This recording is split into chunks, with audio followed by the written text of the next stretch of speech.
You ever have one of those moments where you think you've got everything nice and neat and organized, and you've got all your ideas laid out, and everything seems like, okay, I know exactly what to do and exactly when to do it, and everything is great. And then you sit down to get started and you realize you don't have like the first two things you really need. That was me in this moment. I sat down thinking I had everything all set up, and I realized I didn't have enough glasses of water. So there was this like mad dash. I'm having a conversation with somebody, and I'm having this mad dash to refill a glass of water. So I think that's it. I think I'm good to go. I think we're ready. Yeah. Yeah. Okay. Okay. I got all my ducks in a row. You got all your ducks in a row? Everybody good? Everybody got everything? Because I think maybe we should just start today. There's some great questions coming up, some fantastic stuff coming up, and I think you're really going to like it. I hope you really like it. I know I'm going to really like it. And maybe that's not the most important thing, but at least one of us should like the things we're talking about, right? Let's get started. Let's do this. All right. Just remember what I've taught you.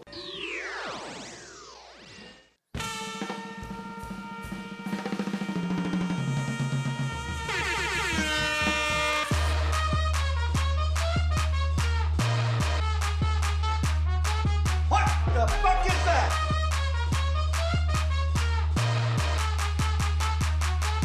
Hey, yo.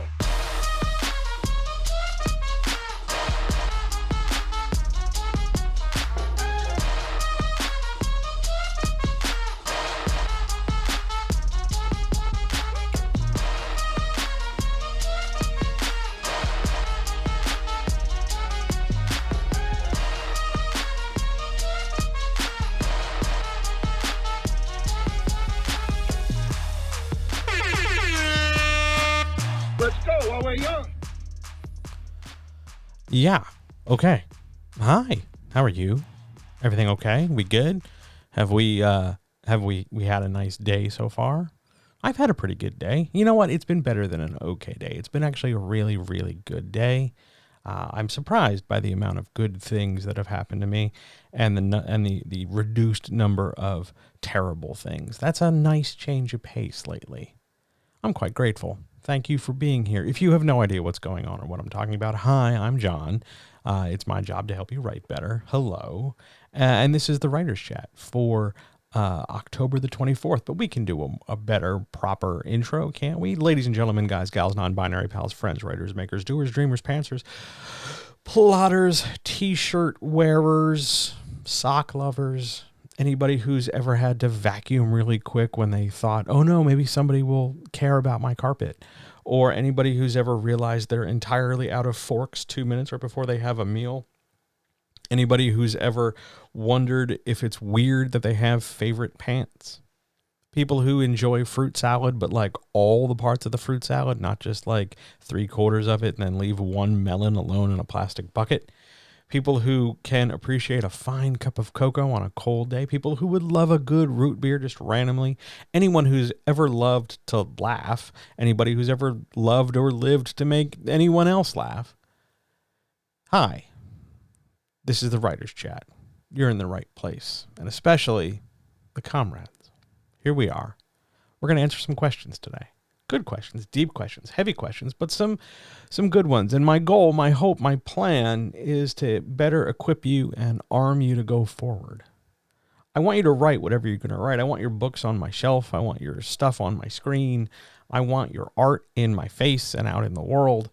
And I think one of the best ways to do that isn't just to tell you the same 10 things you can get by Googling, but to give you like actual support. Because out there in the world, with all the experts, I'm making air quotes, experts and gurus and all these different kinds of people, they love to tell you what to do and what not to do, but they don't really seem to do a great job at supporting anybody. So I want to be the guy to support. So, hey, it's support time. We're going to do this. I've got 13 questions, and I think I'm pretty confident, in fact, one of them somewhere is going to make a difference for you. So let's get started, shall we? First question up.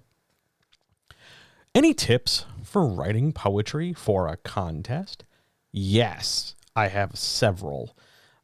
First of all, that contest is going to have rules. They're going to tell you, like, we want poems of this size, not that size. We want poems about these things, not those things. And obviously, the first tip is going to be follow the rules, no matter who you are, no matter what contests you've won before, no matter how many contests you've entered before, always follow the rules. Contests sort of work that way. That's obvious tip number one.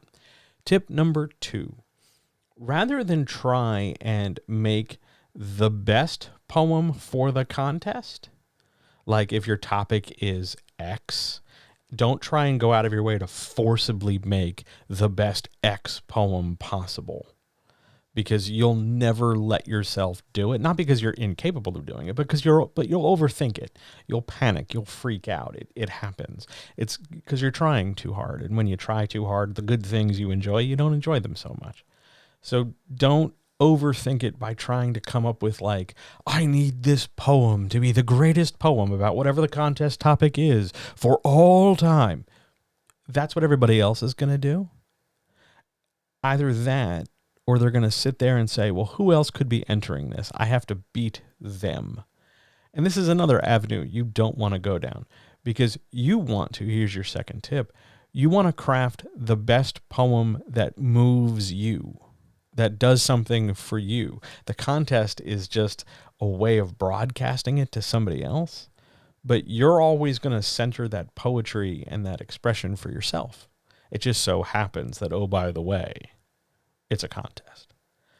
Next tip, in addition to centering yourself and making yourself happy within the parameters and rules of the contest, don't try and compete with the unknown people. You don't know how many people are in this thing. It might be like 5, it might be 50, it might be 1,000, who knows? But rather than try and guess, like, oh, I bet these other people will write poems like this or like that because they posted samples or something. Don't try and fight your opponents. They're not your opponents. This isn't like we're not playing checkers, or we're not in like a one-on-one fight.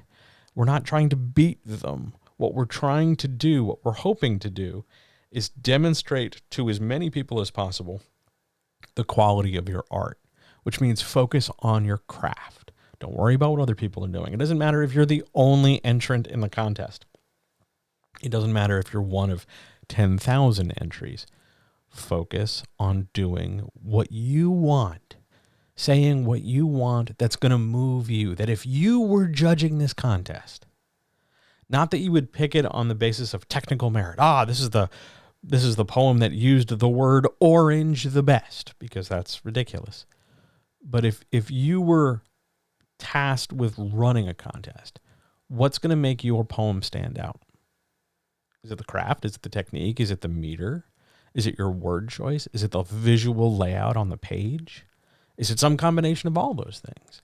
Is it because you're doing something in a way that other people go one way and you go the other? They all write nice, couplets, and you're coming out here with like triplets. Or you've got all words that start with T. Rather than try and engineer the poem so that it does a million things like perfectly, and it sets up 1,000 different showy-offy, that's a technical term, right? Showy-offy parts. Look at me with this thing and look at me with this term. Make art. Make something that moves you. So that way, if it goes forward in the contest, it can stand toe-to-toe with anybody who's over-engineered something trying to win. And if it doesn't go forward, you've at least known that you're capable of rolling out some art that you genuinely like, because you can take that contest submission and put it somewhere else. Slap it on a poster. Use it in another contests. Just have it in your house. Make it for you rather than for the contest. Yes, enter the contest. Absolutely, you should. Go for it. But in terms of what you're going to offer the contest, aim to offer it more for yourself than for them. And I think you'll like where it ends up. Other than that, don't run on too long. Know when to stop. There's your last tip. Know when to stop. Know when to walk away. Like Kenny Rogers says, know when to walk away and know when to run. I hope that helps. On we go. Question number 2. Why is my draft taking so long? It's not. It is not taking so long. Whatever the hell so long means, I have no idea. But yeah, why is my draft taking so long? It's not taking so long. It's taking the amount of time you're giving it. If you are writing 10 words every other week for whatever reason, yeah, it's going to take you more time than if you wrote 1,000 words a day. That's not so long. That's just the amount of time it takes relative to the amount of work you're doing. Seems pretty straightforward. If you're mad at yourself that you think you should be done faster, rather than get angry about your idea or some notion you have about being a better writer or a worse writer because of how quickly or slowly something is happening, take a look at the thing you're doing and how you're doing it. If you're barely contributing to it, if you're barely doing something to like make a difference, then of course it's going to feel inadequate. But the point here isn't to sit down and like get it done as quickly as possible. There's no reward for getting it done fast. You don't get more money. You don't get, bigger sales or anything. It just takes as long as it takes. If you are frustrated, look first at your schedule. Look second at the way you're getting the story out. And third, then look at the story. Because it's also possible that you're writing regularly. You've got it well organized, but you just have too much story. You have to learn to pare things back, that you don't need to over-explain everything, that it doesn't need 6 separate scenes where there are just jokes. It's not about taking so long.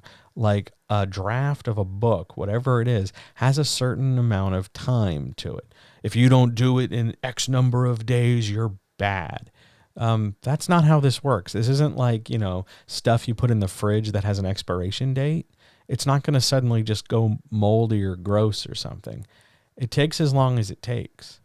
And I think too many authors, writers of all different kinds of stuff, spend way, way too much time and even more energy trying to get their head around some expectation they have that like better writing happens quickly and bad writing takes a while.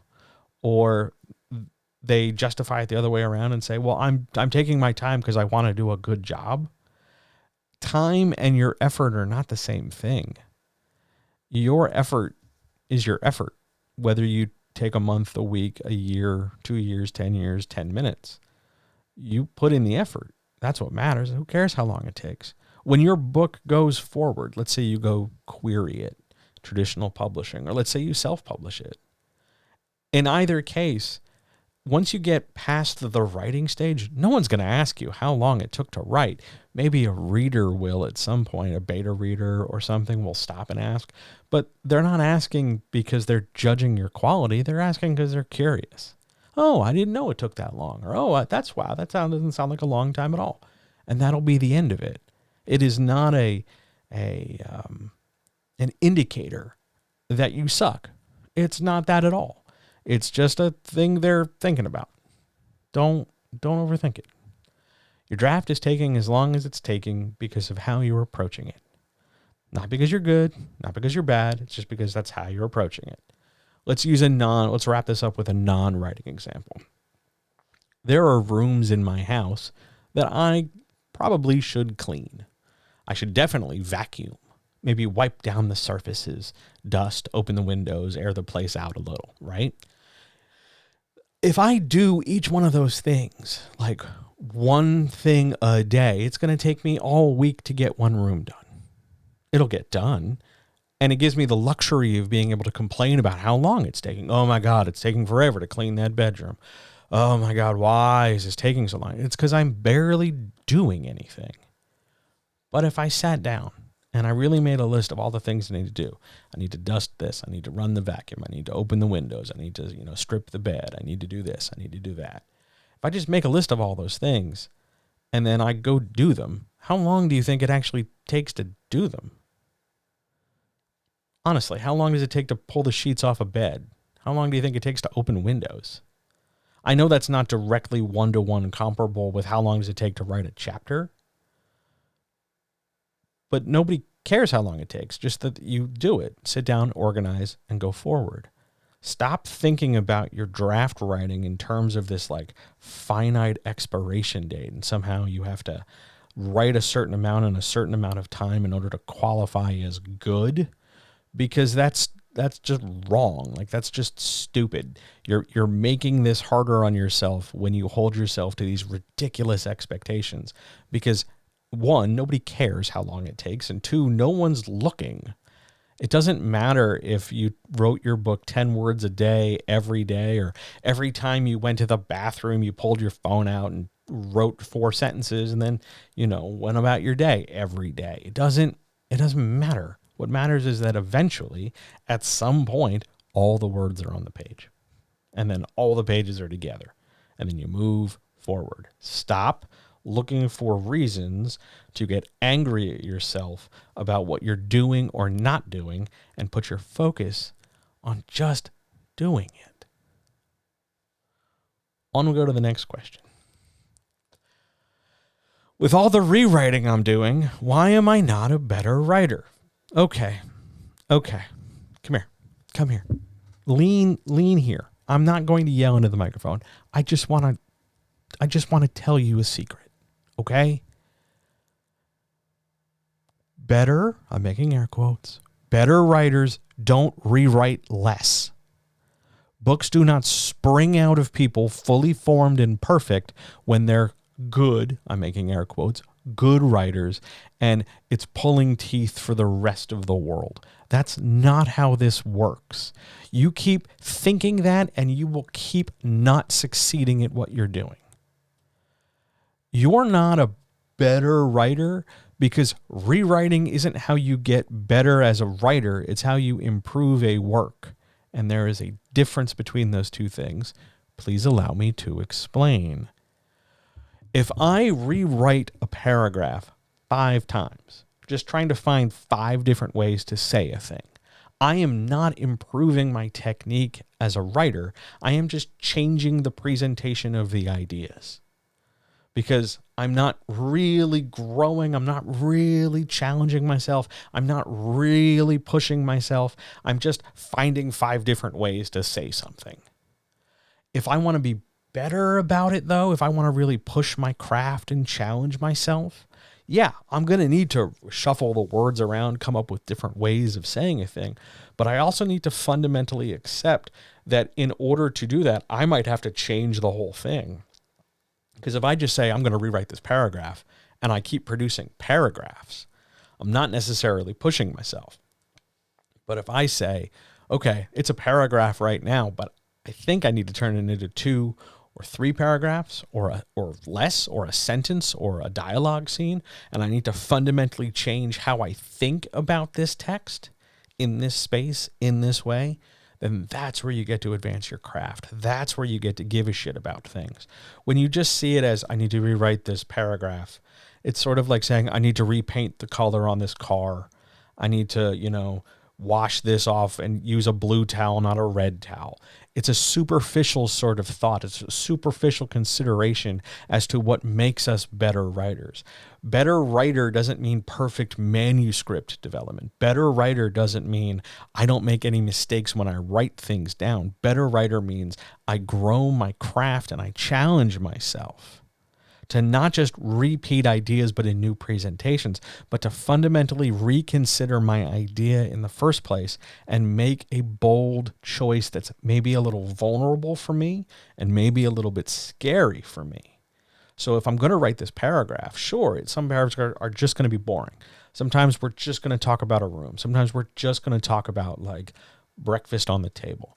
But other times we have these opportunities where we're going to dig into character, where we're going to say something about a scene, and we're going to do that from a position where we're going to admit something about ourselves, because maybe we, just for example, we feel really crushingly lonely, and we feel like so few people genuinely love us and want us.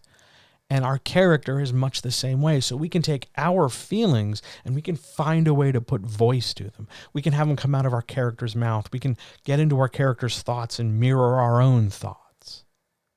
And we can express that in a way that feels a little risky because we're doing it at all, but it's a little bit protective as well because now it's not John saying it, it's John's character saying it. So we get that little bit of insulation, but in doing that, we get to express ourselves, we get to expose ourselves, we get to share ourselves. And when we combine those efforts with the act of I'm trying to write in a way that is not just the same stagnant thing I've been doing over and over again, your writing craft and technique will improve. It's not about I memorized all 57 flavors of this sentence or the 10 rules about commas. You didn't have to do any of that. What matters is that you've got this idea and you know there are a number of ways to express it and that you've chosen one because it makes the most sense for what's coming next. You're thinking 1, 2, 3, 4 steps, moments, scenes ahead. So you're setting things up now rather than just looking at things as individual blocks that you snap together to make a coherent shape. Stop looking for the reasons to justify why you can keep telling yourself you're not a better writer and take a look at the actions you take to do the writing. Because if you are not challenging yourself and expressing yourself in a more vibrant, fundamental, vulnerable, risky, feeling squishy way, your craft will not increase. Otherwise, you will just be going through more and more elaborate motions, but they will be hollow. It's like this. You can watch somebody do a thing and you can duplicate their move. Okay, they picked up the brush, they moved it this way. They picked up the knife, they cut that way. They grabbed the wrench, they grabbed the hammer. I can do the same action. But there's more to the craft of what they're doing than just repeating the action. It's understanding the force behind it, the reason why it has to be done this way, the 3 things that action will enable down the road. And all of that comes not with just knowledge of do X, then Y, then Z, 1, 2, 3, 4, 5 steps, but it comes to understanding the bigger picture of how all the things you do, all the things you think, all the things you plan work together. Stop looking at better writing as just flawless writing or writing with fewer mistakes because they're not the same thing. And it is unfortunate and frustrating that we so often shorthand this is good writing and this is bad writing by broad labels like that when we should take, I'm guilty of it too, we should take 10 more seconds to say this is not good writing because it is not whatever the problem is. We should follow through with that more. Thank you for your question. It's delightful. I see there are people in chat. I'm so happy you're here. Thank you for being here. And you're very welcome. Thank you. I'm always happy to answer questions. Any question you ask will always get an answer, no matter how weird, silly, stupid, personal, odd, or, small it is. You can ask anything you want anytime. That's how this works. So, people in chat. Hi. Do you have any questions while I shove some root beer in my face?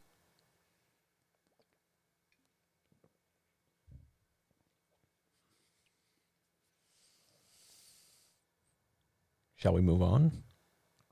Things get a bit deeper up ahead, just so you know. On we go. Question 4. At what point in the drafting process should I get worried about not being a good writer? Okay. I'm going to challenge you on this question. And some of you out there are going to get mad at YouTube, wherever you're watching this, or Twitch, if you're watching it live, or mad at your headphones if you're listening to this as a podcast. Because I'm going to ask you, and I know you can't answer me because I'm recording it now, and most of you listening to this aren't here live. I'm going to ask you why it matters to be a good writer and why you think that has to be like the thing you put way out front. Like, why is that a big deal to you? It's not a bad thing, but you got a lot of eggs in this basket. A good writer does not care about the number of drafts. A good writer does not care about how long these things take. It does, because it does not matter how many drafts there are.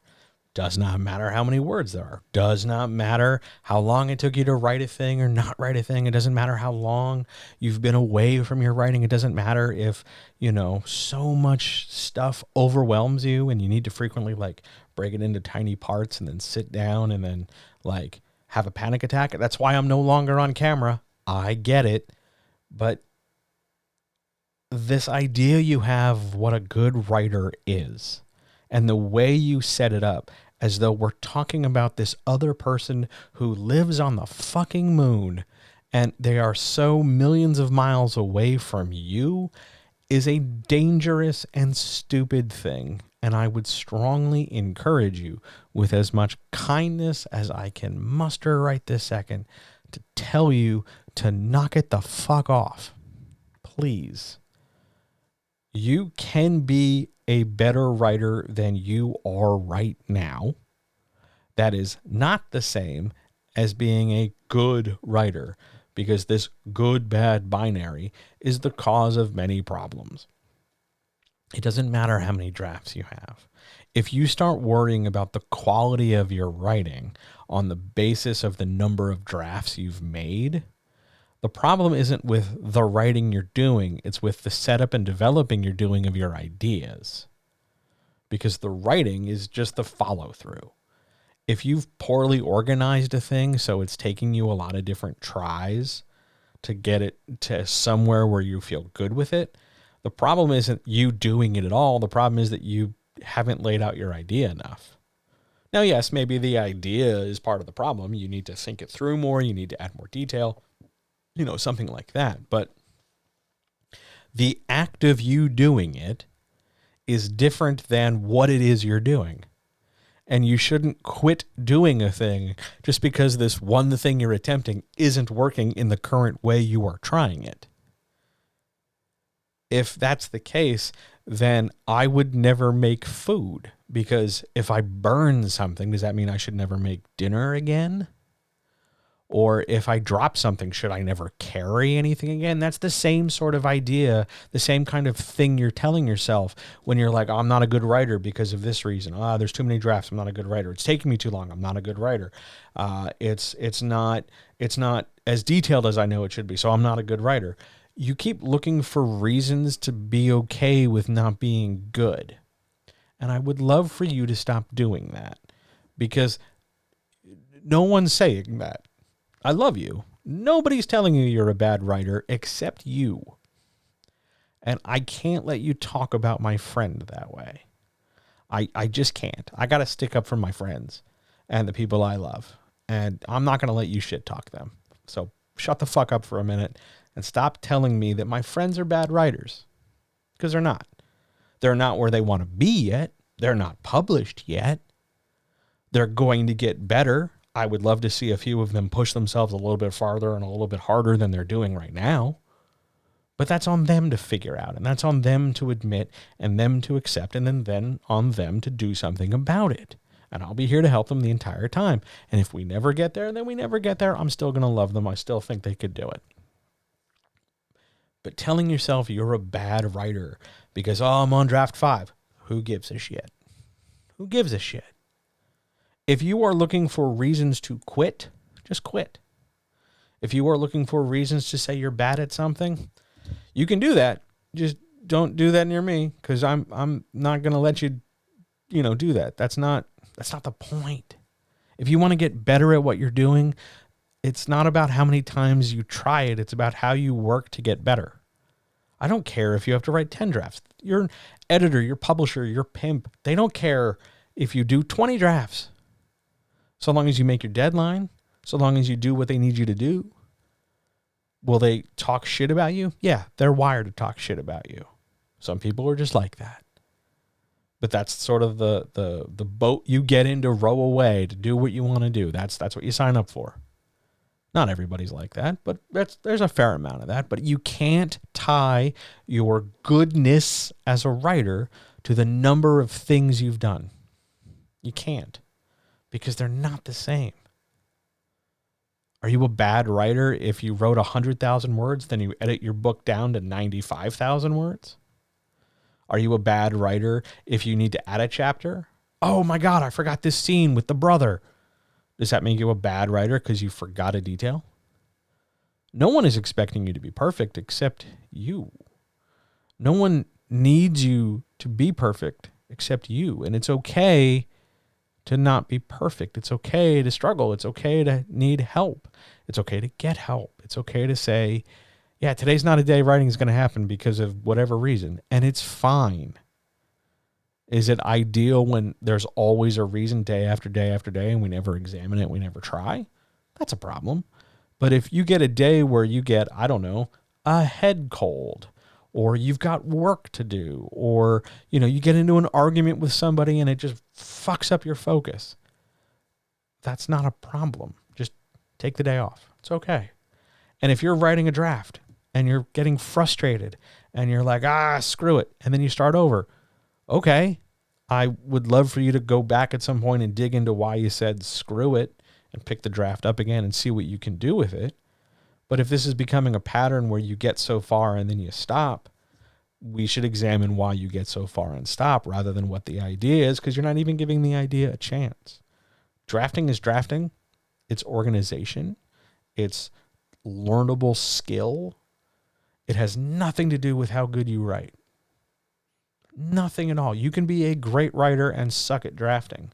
You can be, a really competent writer who fails to get their idea across because you're creative, but the way you think about writing is not the best way to get your creativity out of you. And we need to tweak a few things. That's the whole point of coaching. That's the whole point of trying to do something in a medium. It doesn't always have to look the way everybody else's stuff looks in order to be, good. I'm making air quotes for the sake of my point. There are loads of different ways to get the idea out of your brain. Use whatever ones you want to do what you want to do, but please stop looking at the production of what you're doing and judging it as some kind of way to conclude something about how you are as a creative overall. Good writers don't only do one draft and then walk away. They don't do 2 drafts. Most of them do more than 3 drafts. How do I know this? I have clients. They often write more than 3 drafts. And yes, we can joke about it and get frustrated. Oh my God, another draft. But whatever, who cares? At the end of the day, do we have a finished manuscript? Does it go forward the way they want? Does it do what they want to do? Then who cares how long it took? Hooray, it got there. Don't make this about good and bad, and don't talk shit about yourself. It's not helping. On we go. Question number 5. If my publisher isn't doing my marketing, what do you recommend? Now, I think the question here was asked of me because they wanted me to tell them to leave their publisher. I think that's why this happened. It doesn't matter. If you want to leave your publisher, leave your publisher. But if you're leaving your publisher because you're looking for another publisher who will do your marketing for you, you will always be looking, because publishers don't do the bulk of the marketing anymore, because it costs money, because it costs time, because they have other things they want to focus on. You get to market. You have to market. You should want to market your work, because it's yours first and everybody else's second. And who better than you to talk about your work? You made it. You know it better than anybody else. Now, I understand that when I say that, somebody somewhere gets real cranky and tells me I'm bad at marketing. You can get better at marketing. I used to be really bad at talking into this microphone. I'm much better at it right now. I used to be really bad with a camera. Now I take some decent photos. I used to be really bad at folding towels. Guess what? I folded more towels and I got better at it. Marketing is a skill you can improve. If your publisher isn't doing your marketing, do the marketing you want to do. Do the amount you want to do. Now, remember, though, if you're I don't like doing marketing, so I don't do a lot of marketing, don't be surprised when you don't get a lot of sales. Don't be surprised when people don't know you have a thing available. You have to market your work. The age of somebody else is going to do it is over. You have to do your own marketing. I understand that you think marketing is gross. I understand that you think marketing is sleazy, or that you suck at it, or that you don't want to do what everybody else is doing. But stop for a minute and realize that the reason why everybody else is doing it, even if you don't like it, the reason why everybody and their mother's on TikTok, the reason why everybody is doing, Instagram Reels and Facebook videos and TikTok and all that shit, is because nobody else is going to do it if they don't. And yes, you have to do it, but no, you don't have to do it the same way everybody else is. It's just going to require a little bit of effort if you want to deviate from what everybody else is doing. But it is still on you to do it. I'm sorry I can't just say, quit, go find a different publisher who will do your marketing for you. Because multi-horned unicorns, they don't exist. So, yeah, I recommend you do your marketing yourself. And if you need help, head over to johnhelpsyourwritebetter.com and we'll talk and I'll help. But you got to at least come up with a starting point first. Good question. On we go. Question number 6. If I'm doing my own formatting in Vellum is software you can use to make an ebook, is there anything I need to know? Yes. First of all, Vellum is useful. Vellum is expensive, but it is useful. Because if you plan on self-publishing a lot, get yourself a copy of Vellum. It's, good and stuff. It's also industry standard. One of the things, other than the fact that it's a pretty straightforward piece of software and it's designed for somebody who has no experience using it. It's designed to have a complete new person roll in, use this thing, and end up with a good product. Understand that a lot of times, if you've been formatting pretty easily and pretty standardly up to this point, there's not going to be a whole lot of bells and whistles you need to tweak. You might need to go back and adjust your chapters. You might have to go back and adjust your page breaks. But by and large, Vellum will handle a lot of what you can throw to it. And if Vellum doesn't, there is other software. There is more complicated software. And there are layout professionals you can go talk to at that point where, you've tried it yourself and it got overwhelming or worse. So you want to do something about it. But by and large, leaving Vellum on its defaults, the default font choice, I think, is Georgia, the default margins, the default font size, all that stuff, you'll do just fine. You'll do just fine. It's a little finicky sometimes with some manuscripts. Like if you're coming from not Microsoft Word or not a PDF into Vellum, it can get a little wonky. Like if you're using like strange old versions of Open Office, it gets a little like wild, and you're going to have to do a little bit more work organizing like the spacing and the page breaks and stuff. But by and large, if you are playing with standard equipment, Vellum will handle it just fine. Don't over-engineer it.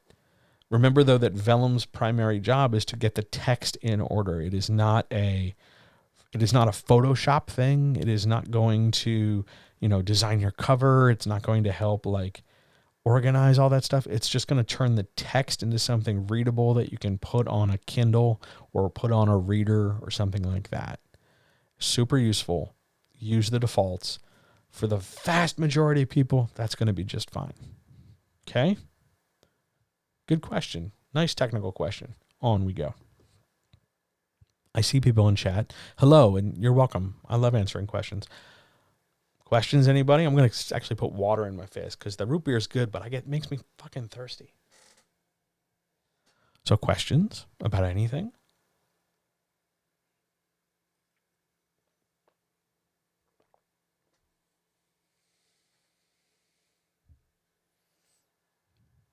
Yes, no?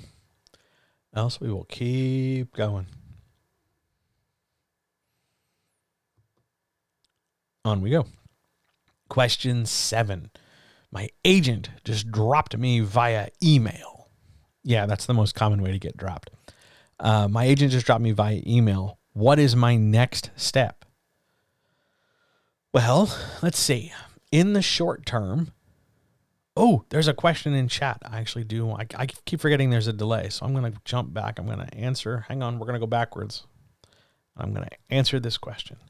How do you market a short story? Okay. First of all, we have to accept that the kind of marketing you do between a short story and a novel is not that different. You're going to talk about the short story in slightly different ways, but you're still going to do the same sort of things you do with a novel. You're going to talk about the characters, you're going to talk about the plot, you're going to talk about the themes. When you have a short story, you're going to need to know character, plot, themes, and you're going to want to talk about, much the same way we do when we market a novel, talk about its merits, talk about the strong things that stand out about it. I like this scene, so I want to make sure I use that as an example. I like this idea, so I'm going to make sure I use that as an example. And then you craft marketing depending on your platform. So you're going to make some tweets if you're on Twitter. You're going to make some medium length, but fairly short posts if you're on Facebook. You're going to think visually if you're on Instagram.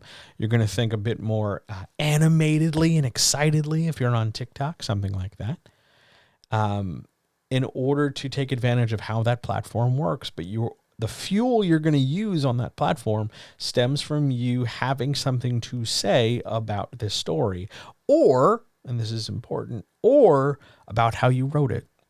Oh, I wrote this scene because, this evil character here is a reflection of, the bad experience I had with this person I dated or whatever.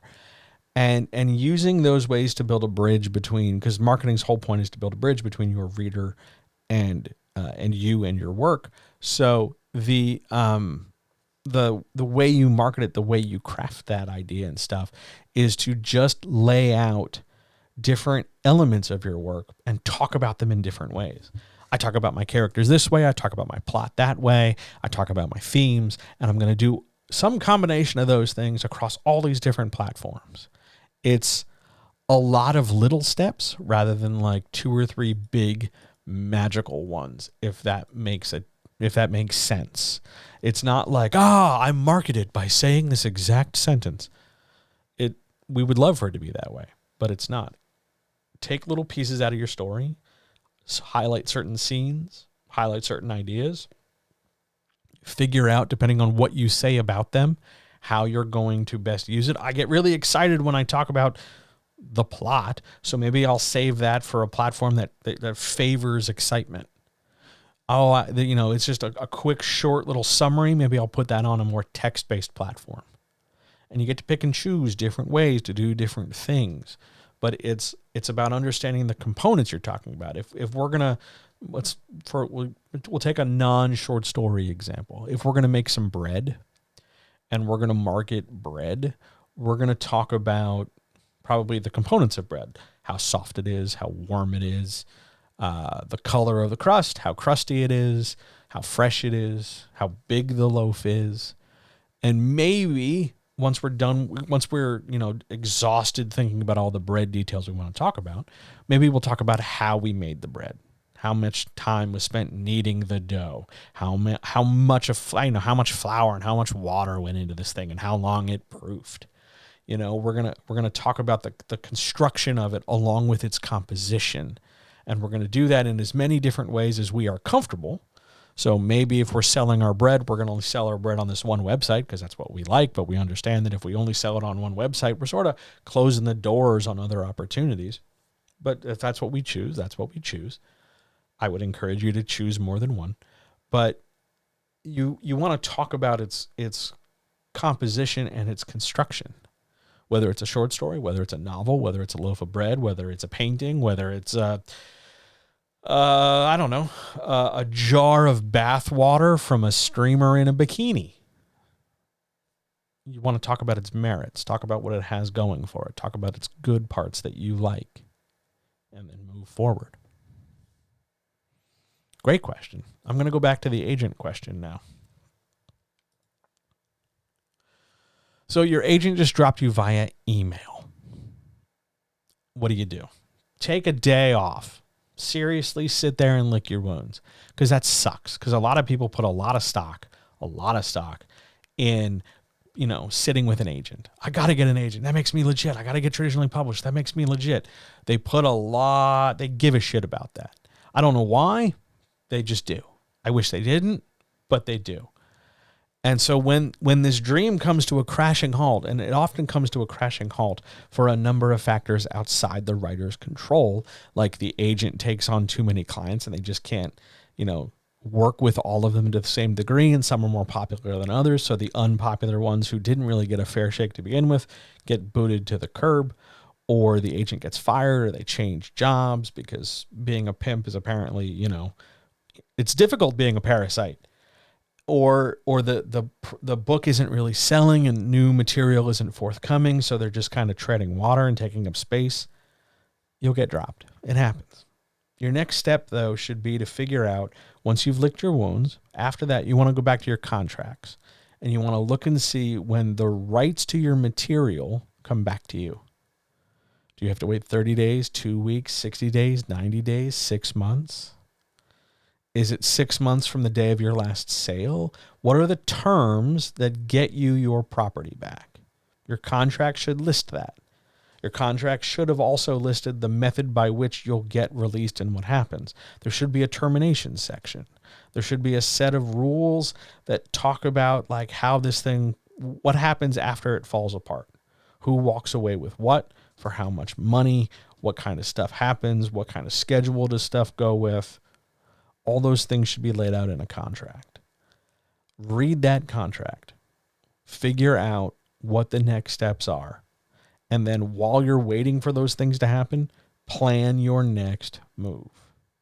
And understand that if you're waiting for the rights to revert back to you, it might be a while. So rather than sit and wait and not be creative until you get your other book back, go start on another thing.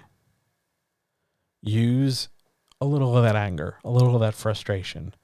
It's tempting to wallow in it. It's tempting to sit there and go, oh my God, this sucks. My life is over. My big dream, fell apart. It does suck.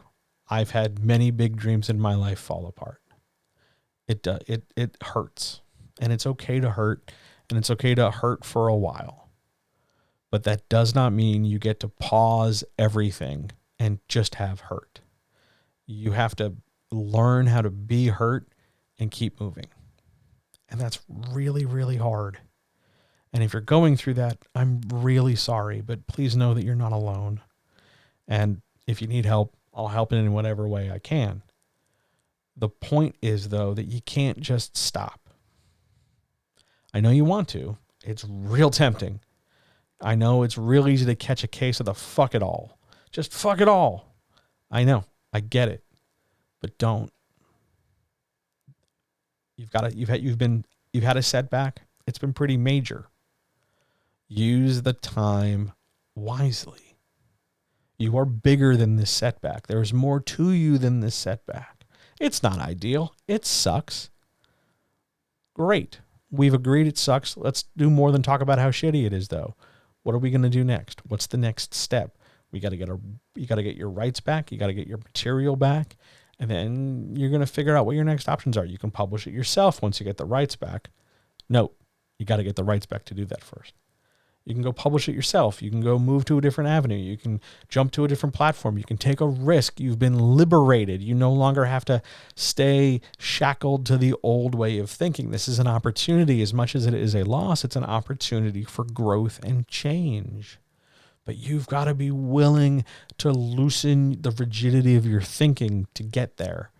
And sometimes in order to do that and get that loose, you got to grieve. So that's why your immediate next step should be feel like shit for a little bit. Then move on, make a plan, strategize, and keep going. Great question. On we go. Question 8. What's the fastest way to get writing again after a significant break? All right. for those of you who know me, imagine the face I just made. Because we've come back to this notion, this pool of stuff around the idea of fast and speed and taking too long or not taking long enough or hurrying up or moving and being, hyper productive. Why is it important that this be the fastest way? Because the fastest way would be to sit down and just start writing. That's always going to be the fastest way. But you're not asking me like a technical question. What's the fastest way to type? With your fingers. Like you're not looking for that. One, because it's a smart ass answer, and two, because that's not really what you're talking about. You are looking for a way to get past the inertia. You are looking for a way to get past that feeling of, I've been away from this for a while, and either we're dealing with some guilt. Oh, I can't believe I took that long. I suck. I shouldn't have done that. I know better. I can't, it's bad. I'm a bad person. Whatever. Guilt, shame, something like that. And then you're also looking at this idea of debt. I've been away for so long. I was writing at a really good clip. So I'm making air quotes, I owe the words. I have to make it up. I have to get back on track. Who said? Maybe it's time for a new track. I know that's not the most comfortable thing in the world to hear, but you don't have to go back to the way things were. In fact, depending on the nature of the significant break, it might not be possible to go back to the way things were. For instance, if you took a few months off because you changed jobs, you might not have the ability to have the same writing schedule you used to. If you had a significant loss, you lost a spouse, a partner, a child, a home, something significant, you might not want to feel like writing. And that's okay. It might be a while. It might feel really awful. It might feel really hard. It might feel like you can't do it anymore. I promise you can. It's just that you got to navigate the shitty feelings you're having and then loosen them a little, and then through that space, express yourself through writing again. Don't rush it. Where are you rushing to? What's with this fastest way business? What's the fastest way? What's the easiest way? Why? Why are you looking to quickly kind of gloss over something in order to get back on track? Just start. I can guarantee you, though, if I just tell you sit down and write, what's the fastest way to get back on track? Go back to writing. You're going to get angry at yourself. You're going to get frustrated because you're going to hold yourself to that old standard. Well, 8 months ago, before I took this break, I was writing 1,000 words a day. Hey, look, boss, it's not 8 months ago again. Things have changed. You've changed. That doesn't mean you're incapable of going forward. That doesn't mean you won't get to a point where you'll be writing 1,000 words or more again. It just means that right now, after this time off, you're not where you were. You're in a new place. You need to start over. I don't mean scrap the idea. I mean reassess how you prioritize your effort. It's going to be okay if for a while, and I don't know how long a while is, but if for a while, instead of 1,000 words at a time, you write 10, 100, 200, 3, I don't know, until you feel more comfortable. But holding yourself to the old standard and then using that as a cudgel to beat yourself up with is not helping. You're not at fault. You're not wrong. It wasn't bad that you took a break. Your reason for taking a break might have been significant. It might have been legit. Oh my God, I had this huge problem happen in my life. It might be some bullshit. It might be something super, really, really like fanciful and shallow. Oh, I wanted to become an exotic dolphin wrangler and I tried it and I hated it. Okay, back to work we go. It might be something internal and deep, like I was just afraid because I was nearly done. Okay, well, to ease our way back into this rather than trying to run back at top speed, how about we just work through those feelings? How about we just ease into writing and not judge it and not hold ourselves to old standards? and really make an effort to figure out, okay, I'm trying to do a thing now the way I used to before, even though I'm not that same person and not in that same circumstance. And really be aware of that and really care about yourself enough to not beat yourself up for being different now than you were before. Time moves forward. We spend too much forward time trying to go backwards. It doesn't help. Believe me, I have been trying for years. It does not help. Just go forward. It's scary. It's frustrating. It feels weird. But there's better shit over there. You just have to get through the problems. And you do that by being honest with yourself, which for a lot of people is super uncomfortable. I know. But the fastest, I don't give a shit about. The best, I'll take the best. The best way to get writing again is to just write without the judgment of how much you're supposed to be writing. Just write. One step at a time. Okay? Back we go. Question 9. Why is there so much drama in most writing communities? Well, as our good friend Snoop says, there's so much drama in the LBC. It's kind of hard being Snoop, D-O-double-G. The reason why there's so much drama in writing communities is because writing is one of those creative efforts that's incredibly vulnerable and incredibly emotional and incredibly personal. And when you take all three of those things and you smash it into these feelings and ideas of sort of like competition and capitalism. Oh, you knew damn well we were going to talk about some capitalism in a chat. I mean, come on now. So when we take these personal, vulnerable ideas and feelings, things we work on by ourselves privately, things that are deeply personal to us, and we smack them into the ideas of trying to do well and sell them and connect to the idea that if we don't sell well, we're not good people, or that we're bad at this and we need to only be good at this and we have to contribute, and who's better than me and who am I better than, and all those capitalist bullshit, competitive, patriarchal, sexist, ableist, privileged ideas try to dominate our ability to express ourselves. You run into drama.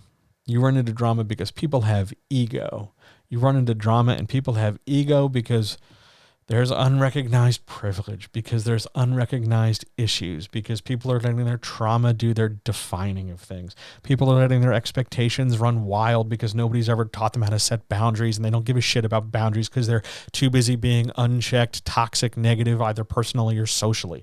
Like, there's a million reasons for shitty people to congregate trying to find external things that will heal them.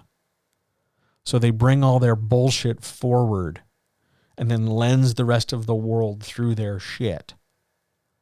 And it's really hard to find spaces where drama doesn't persist, because in order to do that, you have to leave all that stuff at the door. And that means for a lot of people, without that stuff, they don't know how to identify themselves. Because if I can't come in there and just swing around with a big giant ego, well, who am I? Oh, I'm just John. I'm just a guy. I know a lot about writing. I help people write better. All my other shit I put over there and I deal with in other spaces. Writing communities thrive on drama because it gives somebody something to talk about.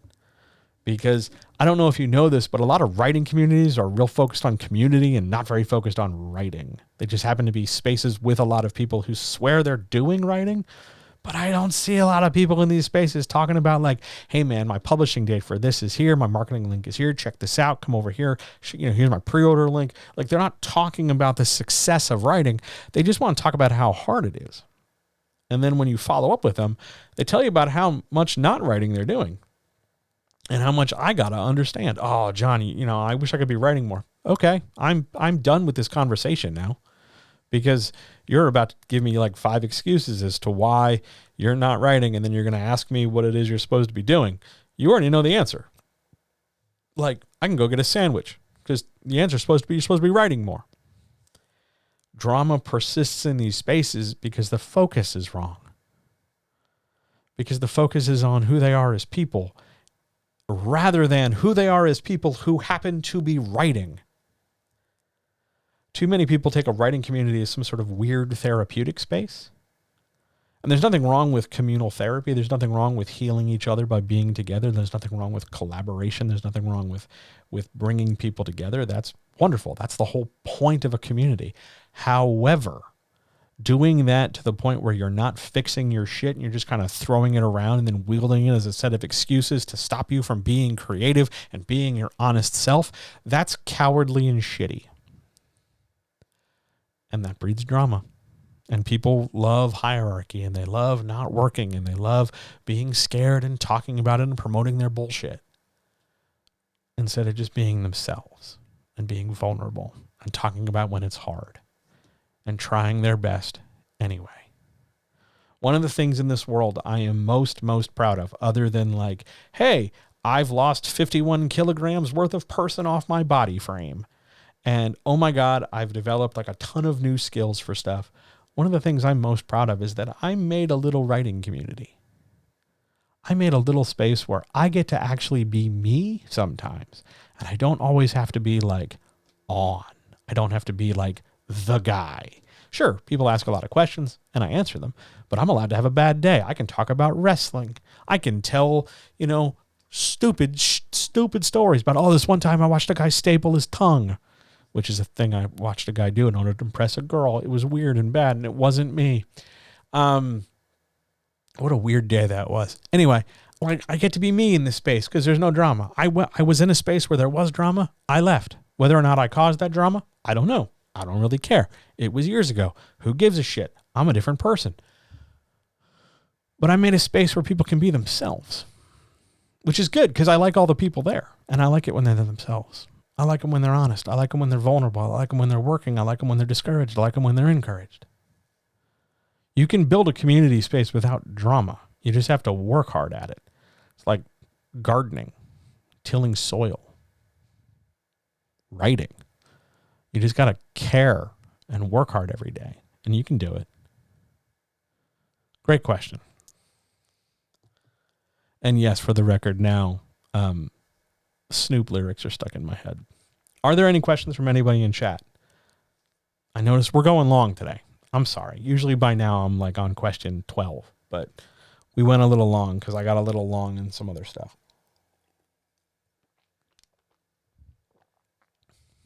Questions, anybody?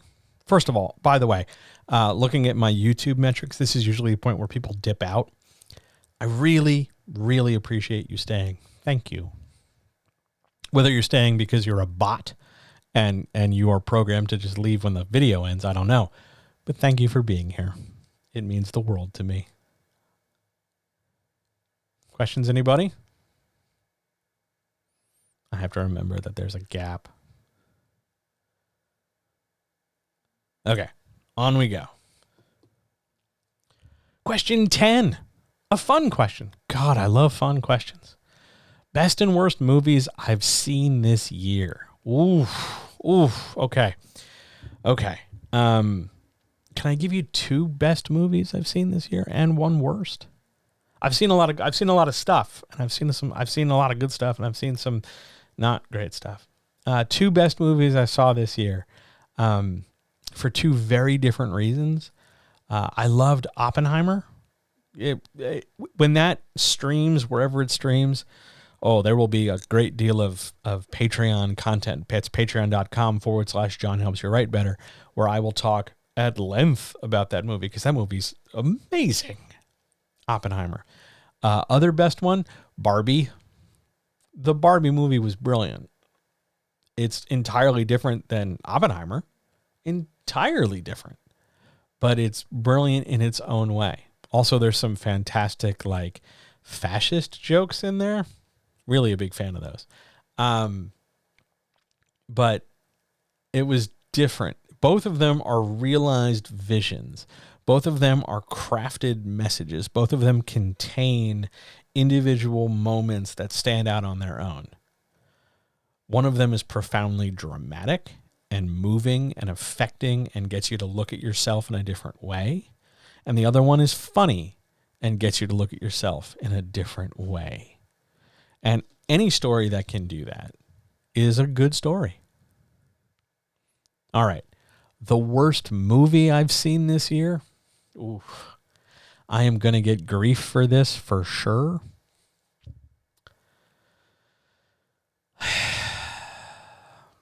The worst thing I've seen this year? Okay, yeah. Yeah. You're not going to like this. You're not going to like this at all. And because it's technically not a movie, but the worst piece of thing I've ever seen this year was the Ahsoka show over on Disney Plus. There's a reason why I'm not covering it on Patreon. It's not badly made for what it is, but it should have been animated. It should have told that story better. Putting real life people in it didn't matter. Some parts of it are excellent in like human existence. But it should have been animated. And what made it the worst is that it tried too hard to be animated while being live action. And a lot of time and space doesn't do anything. It just took up space. It was not good. It was so not good. I wanted it to be good, but it was not good. That's the worst thing I've seen this year. More than some of the atrocious stuff I've seen for Patreon. That was the worst thing because I had hope with it. I had an expectation it was going to be good. I wanted it to be good. I was ready to like, ooh, about it. And then, no, it was not good. People tried their best. Good for them. They needed jobs. They did their best job, but it could have been different and better. Step number one, they could have animated it. I think you could have gotten a more affecting story if it were animated. That way you could have worked longer episodes. But that's just me. That's what I think. On we go. Question 11.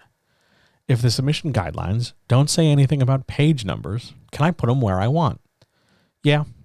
You're going to want to put them in like an obvious spot. You're going to want to put them probably in the upper right or the bottom center of the footer, just so that they're in a consistent place where people expect them. Don't put them on like the upper left where the seam of the pages would be, because then no one will see them. But yeah, you can put them where you want if the submission guidelines don't say anything about page numbers. That's usually a pretty good rule. If the guidelines don't cover something and it isn't that big a deal, you know, it's not margins, it's not font size, it's something minor like page numbers or whether they want serif or sans serif font, you get to pick and choose. Just be reasonable about it. Don't like say, oh, well, they didn't say I couldn't use wingdings as a font. So you pick the most like atrocious, you know, pictographic font that isn't actually readable possible. But yeah, if it doesn't say, you can put them where you want. That's fine. Love a good technical question. On we go. Question 12. Now, this was a question that when I posted it in the Discord, as I do with all the questions, I think somebody said, bless your heart, which is just wonderful to hear. So question 12, what kind of thick skin do I really need to handle trad pub rejections? I don't know if you're asking like to what degree of thickness you need. Like, do I need armor plating versus like gross grandma foot skin? I don't know. Like, are we talking like was it the Rockwell hardness scale for gemstones? It's not like a certain density. But understand that you're going to get rejected in traditional publishing. Traditional publishing is built around rejection more than acceptance, because that's how they make gatekeepers happen. So yeah, you're going to get rejected. So you can prepare yourself and determine the amount of thickening your skin needs by understanding how you feel when people tell you no, or when people tell you that your idea is bad, or that you're stupid, or that you are, wrong. Any of those things that feel a little attacky, any of those that feel like they slip right past your defenses and kind of hit the squishy part of you, where you're feeling a little vulnerable and, oh no, I can't believe you said that, I'm really upset. That stuff. How do you feel about that? That's how rejection feels. Why? Because what's being rejected isn't you, but you're going to take it as you, because that's how the system is set up. They're rejecting your text. They're rejecting your approach. Here. We'll talk about it this way. Let's suppose there is someone you like. You like them quite a bit. And you don't want to open your mouth and say something stupid to them because you're worried if you do, they won't like you as much anymore. So you end up not saying all the things you think or all the things you want all the time. And it doesn't necessarily become awkward. But when you do get a little brave and you do say something and you do put yourself out there, and maybe the response you get from the person you like isn't exactly 1,000,000,000% exactly the thing you want to hear, you might feel bad because, they said, or no, or something, and your brain, trying to fill in the feeling of panic, reads into that and no. Now they just meant like no, but you're looking for meaning. You're trying to intuit and divine, like, what did they mean when they said, maybe they're really mad. Maybe they're this, maybe they're that. Maybe they hated this. Maybe they didn't like the fact that I said cheese 2 sentences ago. And you start looking for all these different little things to try and justify the panic you're feeling about that unknownness in their response. That's how rejection feels.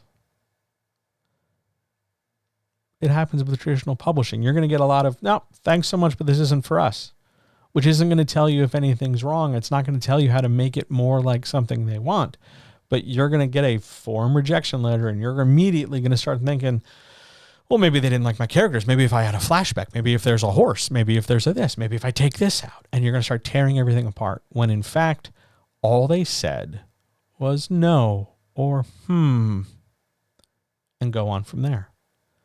Over time, as you get better at understanding that they're rejecting how you went to approach them and what you said about what it is you're approaching them with, rather than who you are as a human existentially, this is where we diverge from the here's a person you like metaphor versus here's a book you publish metaphor.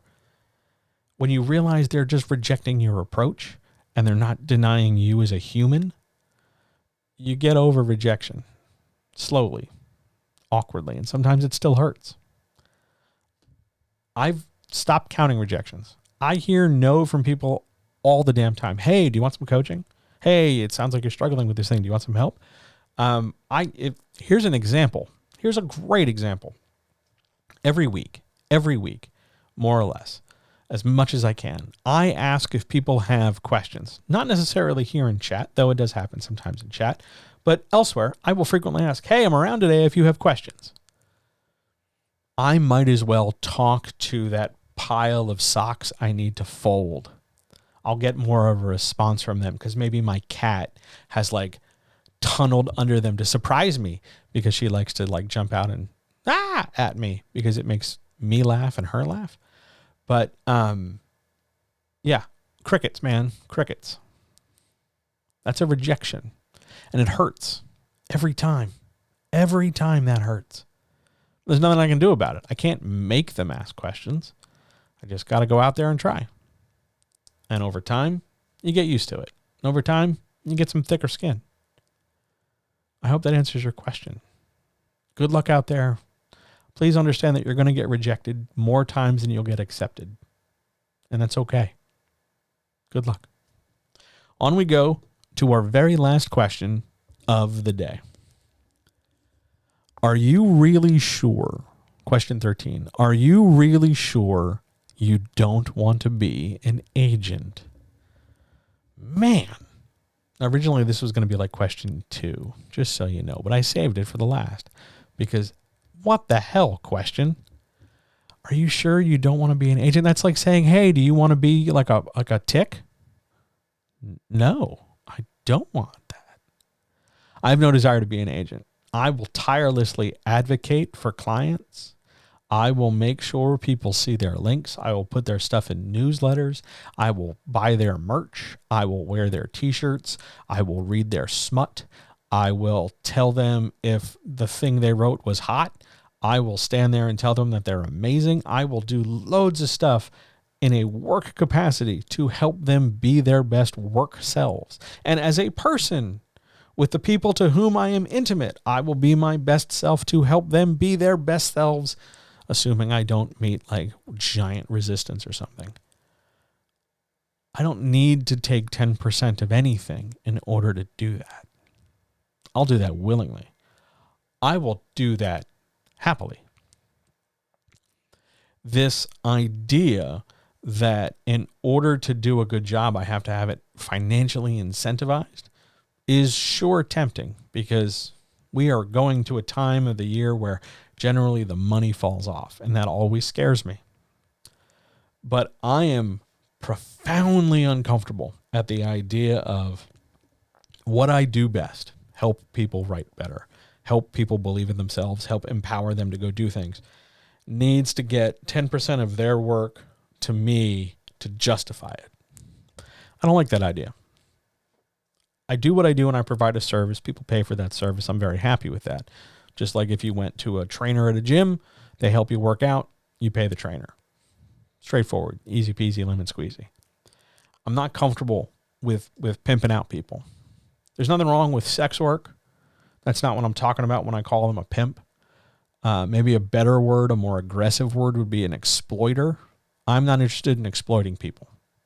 I want nothing to do with the people who exploit others. That's bad. I don't want that. I don't want to be part of that. I don't want to add to that. I want to do the opposite. I want to get rid of them. You don't need them. You know, just like you check your pets for fleas and ticks, I'm going to check writing for fleas and ticks. You know what I'm saying? I don't want to be an agent. I don't want to connect the dots for people. I want to give them the ability. I want to remind them that they're able to connect their own dots because they're good enough to, because it's not as scary as they think. And that the emperor, this traditional publishing system, has no clothes. And somebody has to say it. And they don't have to be afraid of it anymore. They can just be themselves. And they'll be just fine. I don't want to take 10% of that. I don't want to take 20% of that. I don't want to, be somebody whose sole joy in life is to be, quoted in a tweet that, I'm being repped by so-and-so. You can just, I rep you no matter what. It doesn't have to be in a tweet. I'll stand up for you. I like you. Why not? Who cares? I don't want to be an agent. If you're an agent listening to this, and I am aware that some agents do, please know that you're very nice humans, and I have no respect for what you do for a living. And I really would strongly consider you doing anything else. I still like you. You're still very nice to me. Thank you for saying hello when we see each other. But please understand that I think you're an unnecessary leech on a system that is already strained long past due. And you are dealing with dinosaurs, trying to keep the dinosaurs alive while the sky is falling and the meteor is coming. I don't like you. I'm sorry. I don't want to join your ranks. I don't want to start my own way. I just want to help people write better. I think that's more important. Because if people write better and understand that they can take their art and put their art into the world and do very well by it, it's not going to be the same as the people who I get a giant check from a corporation. Good for you. It's not going to be the same. And I understand that. And I know that's frustrating for people because they see those big numbers like it's a high score on a video game. And they feel like they have to do that in order to be good enough because that's the system you and your ilk, your exploiters perpetuate. That the big advances and the big traditional publishing contracts are what's mattering. And that's wrong. It's so wrong. Because there are so many people, so many marginalized communities, so many creatives creating all different kinds of stuff that you won't show the light of day. You'll talk about how great it would be to be inclusive. You'll talk about it being important, but you won't do that because the work takes more time, because they take more care, because they require more effort, because they're not easily sellable like the mainstream privileged people to whom you frequently cater. And that's wrong. You don't get to talk about how much you love good books and how much you love seeing writers succeed when all the writers look like you. That's not right. There are whole communities of people, whole groups of storytellers, whole planetfuls of creatives that you are purposely saying aren't good enough because you can't sell them the way you sell this other population. That's wrong. You're wrong for doing that. And I fundamentally believe in people more than a system. I don't want to be part of the system. I want to be part of the people. So no, I don't want to be an agent. I want to help people write better. I want to help them see that there are more ways to accomplish their goal without trying to reach for this high scoreboard from one group of folks. If they're just talking about money, hey, there's loads of different ways we can all make more bank. But if we're talking about this in terms of this is the only way to be legit, this is what real publishing is like, you can just GT the F all the way O. Because that's not the point. It's not the point at all. I don't want to be part of the system that tells somebody that they can't make good art because of who or what they are.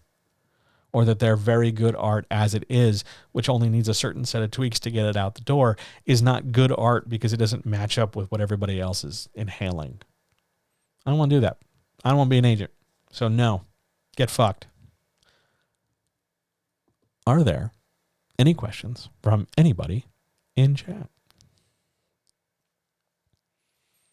I notice, like, I just watched the number go up on the screen. Like, I'm 2 minutes away from ending and more people come in. So, hi, thanks for coming. I love you. It's delightful seeing you. Any questions from anybody here?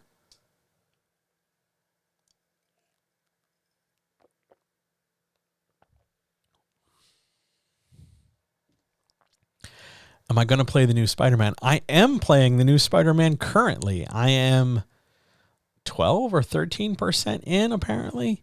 I just did like one of the first big major story missions. Like nothing big has happened yet. I've just done some setup missions, but I'm digging that game hard. It's so nice. The soundtrack is also excellent working music. Loving the new Spider-Man. I know everybody's saying it's really short, but like I'm okay if I never finish the story and if I just swing around like fighting crime. I'm really happy with it. Do I think there's something to Stephen Pressfield's idea of the muse, the idea that in order to summon the muse or inspiration, it only shows up when you put in the work? Kinda. I agree with that idea. First of all, there's no muse. So this idea of an external muse, like I have to wait for the right set of conditions in order to work, I think that's a trap. I think it's a trap whenever somebody's like, look at my astrological set of bodies. That's the reason why I can do what I do. Now, that's just the permission slip you're giving yourself, but okay. I dislike the idea of the external muse. I love the idea of the internal muse. The idea that your success is built on your previous effort. I think that matters. I think, because for me, that speaks to something in myself, this idea of like, as I get going with a thing and as I'm feeling good about how well I'm doing, I will do more of it because it feels good. Speaks to both my addict nature, my hedonist nature, but also my creative like itches get scratched that way. I think there is something to it that inspiration comes with the effort you apply. If I'm sitting here thinking about how I'm going to like frame a chat or frame a workshop or something, then yeah, I'm going to talk about stuff. And as I'm talking about it, this idea will pop into my head and I got to like go write down a note or something because I'll act on it. I'll say something about it.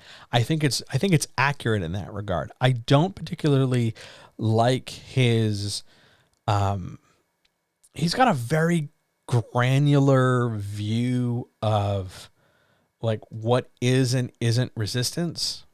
I think there's some privilege Mr. Pressfield needs to examine as to like what it is and who it is and how it affects people and stuff.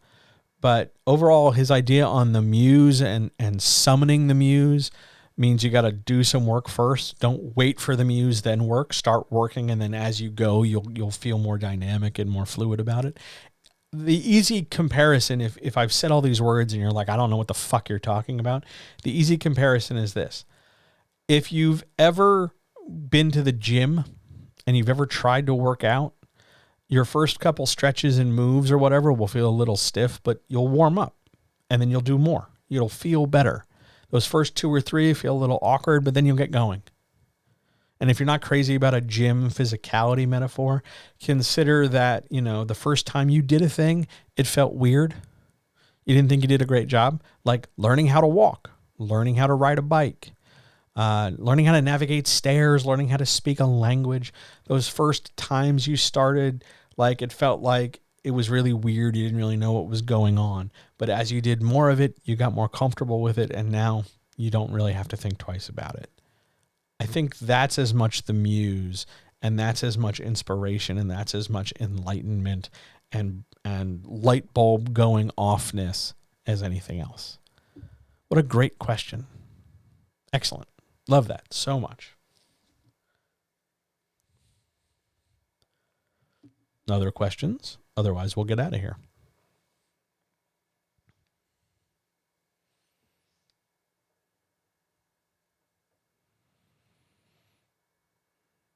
Yeah, we're good? Okay. I'm going to go to the outro.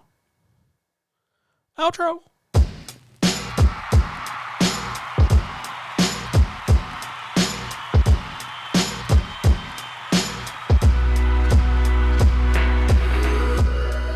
Thank you, every single one of you, for being here. Thank you for your brilliant questions. Thanks for letting me talk about Snoop.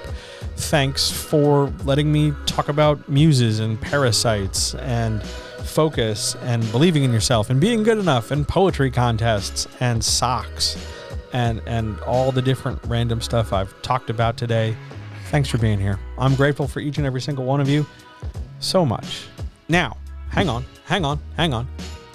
The next time I'm here, I'll be right back here in your eyes and in your ears tomorrow night at 7 p.m. Eastern for, there's a whole thing. Where's the title page? There's the title page. I'm going to talk about how to focus on your work. What's important? What's not important? What do you do when everything feels like shit and you're not any good at it? I'm going to talk about that tomorrow night, 7 p.m. Eastern, right here on Twitch, and then it'll go up on YouTube and in the podcast feed. I'm really looking forward to it. I hope you're here tonight. Here tomorrow night for it. I'm really glad you were here today for this. Thank you so much. All power to all people. I will talk to you very, very soon. See ya.